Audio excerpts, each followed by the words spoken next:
Motivate చేసిన teacher అన్నీ చెప్పాలనుకుంటున్నాను. అయితే నన్ను ఎక్కువగా మోటివేట్ చేసిన టీచర్ అయితే ఓన్లీ సబ్జెక్ట్ టీచర్స్ అయితే మనల్ని ఎక్కువ మోటివేట్ చేస్తారు అని అనుకోవద్దు. సబ్జెక్ట్ టీచర్స్ కాకుండా వేరే టీచర్స్ కూడా మోటివేట్ చేశారు.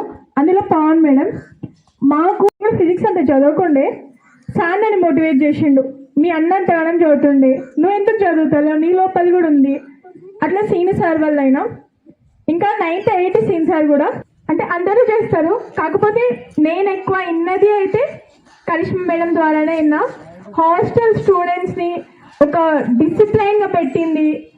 ఇంకా ఎట్లాంటి విషయాలు పోవాలి, ఎట్లాంటి విషయాలకు పోకూడదు, ప్రతి ఒక్కటి మాకు నేర్పించింది.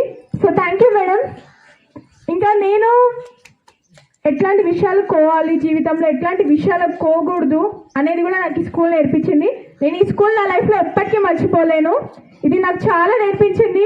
చదువు అనే కాదు, జీవితంలో సొసైటీలో ఎట్లుండాలి, ఎట్లా బ్రతకాలి సొసైటీలో, ఇంకా గర్ల్ ప్రొటెక్టింగ్ గురించి ప్రతి ఒక్కటి గురించి చెప్పింది. So all of you thank you madam, thank you sir.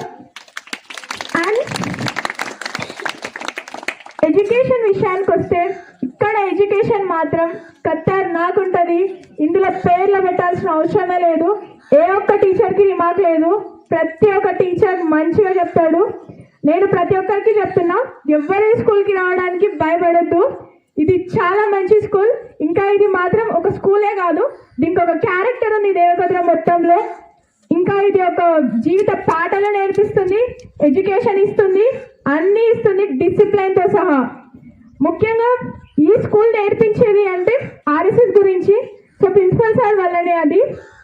RSS కూడా ఈ స్కూల్లో చాలా బాగుంటుంది. సో అందరూ స్కూల్కి రావచ్చు, అందులో డౌట్ ఏమీ లేదు. దేవకద్ర మొత్తం స్టూడెంట్స్ ఇందులోకి రావచ్చు. ఎంత మందికైనా ఎంత చేసినా ఈ స్కూల్కి రావడం నేను అదృష్టంగా భావిస్తున్నా. నాకు ఈ స్కూల్కి వచ్చినా అంటే అది first Chandraiah sir principal sir వల్లనే నేను వచ్చిన.